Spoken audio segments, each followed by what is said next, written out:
Now, the year 2020 was a challenging one, especially for arts and culture, due to the COVID-19 pandemic, which appears not to relent. But in spite of the challenges, the never say die spirit and innovative nature of the artists saw a series of activities that shaped the sector in 2021. Galleries open up their doors once again to artists, collectors, and audiences, with various exhibitions springing up, leading to the conversation about the need to invest in art. Well, Prince Yemisi Shyllon, widely acknowledged to own the largest private art collection in Africa, is also a grand donor and chairman of the Council of the Yemisi Shyllon Museum of Art at the Pan-Atlantic University, Lekki, Lagos. He joins me now to talk about investing in African art. So let's go straight into it. Welcome to the show, sir. Now, you are known to be the grand donor, of course, of the Yemisi Shyllon Museum of Art. I visited there myself last year, and I can say that I was very amazed by what you've put there. Now, in 2020, you had I quoted an interview that you did where you said culture and art are absolutely crucial to the health of a nation. I would like to know what one of this country's biggest collectors meant by that in direct relation to investing in art.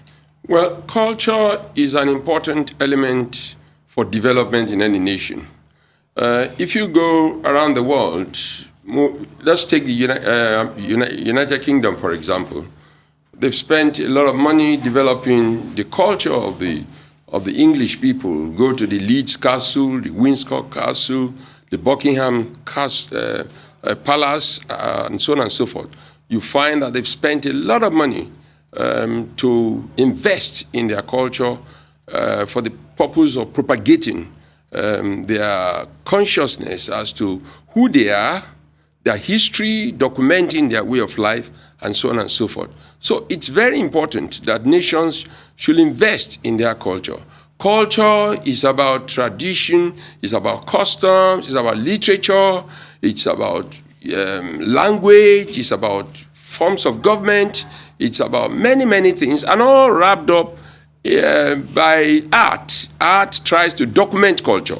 Art tries to put culture on the map, such that generations yet unborn will get to know how people lived at a particular time and what were the various things that make them do what they did in the space of history.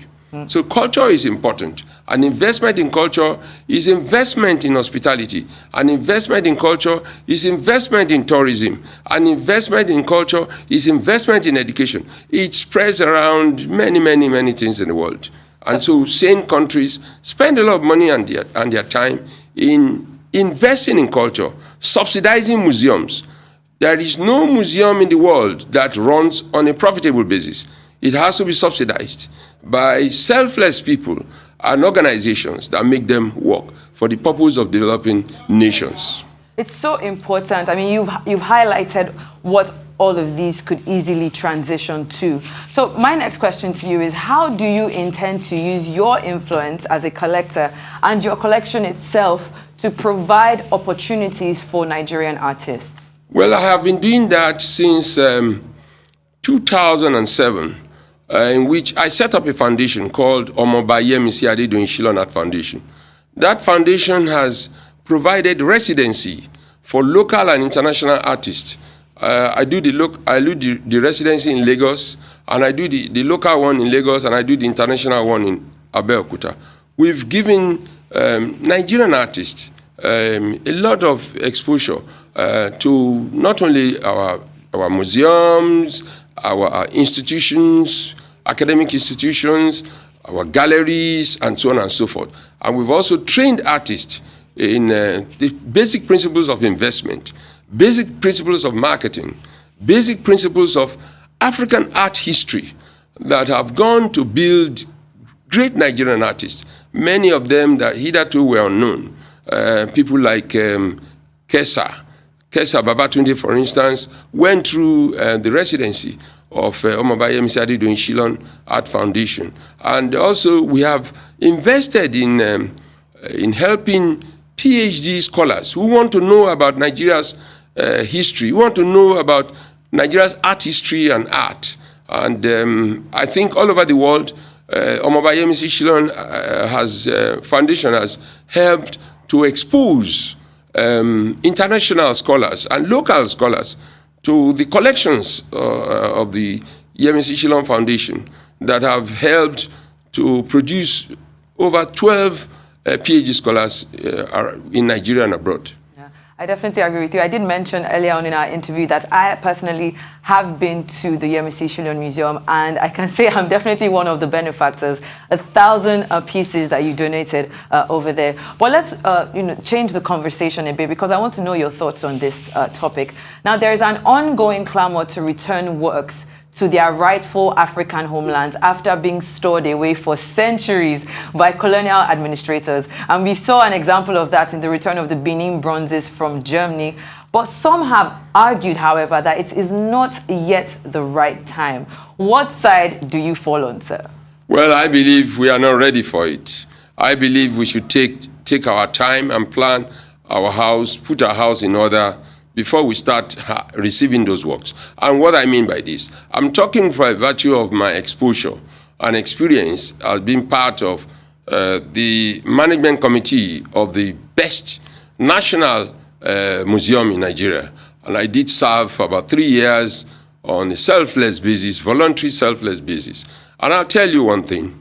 We are not ready to receive those works. We don't have the capacity, infrastructural capacity. We don't have the technological capacity. We don't have machines to do infrared or thermoluminescence analysis. We don't have the right personnel.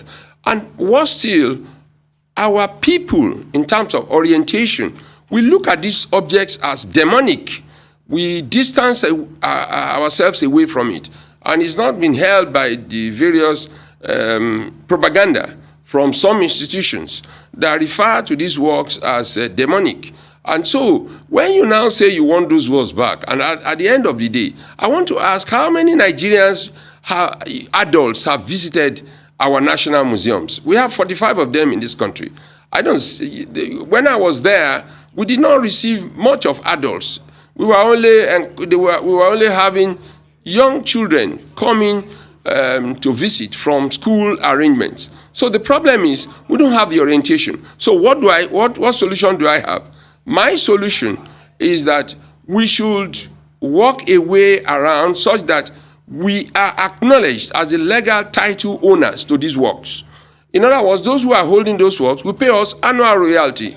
And under United Nations supervision, at this UNESCO, we will gradually begin to build the capacity to receive these works and also educate our people into welcoming those works and giving those works the treatment they deserve. So we generate money from royalty and we build the capacity to do so. Until then, my suggestion is we should please just work around United Nations supervised arrangement whereby those works will remain where they are being catered for and cared for better than we are doing here with the ones we have left here. And then with time, when we are ready, when our people are properly oriented and educated, we can now begin to talk about having those works returned back here with being received the way they are being received in the other parts of the world. That's my attitude. Thank you very much for that, sir. Very powerful words. We have to wait till we're ready. I think that's a good place to end that interview. Prince Yemisi Shyllon, thank you for joining us here on Arise News.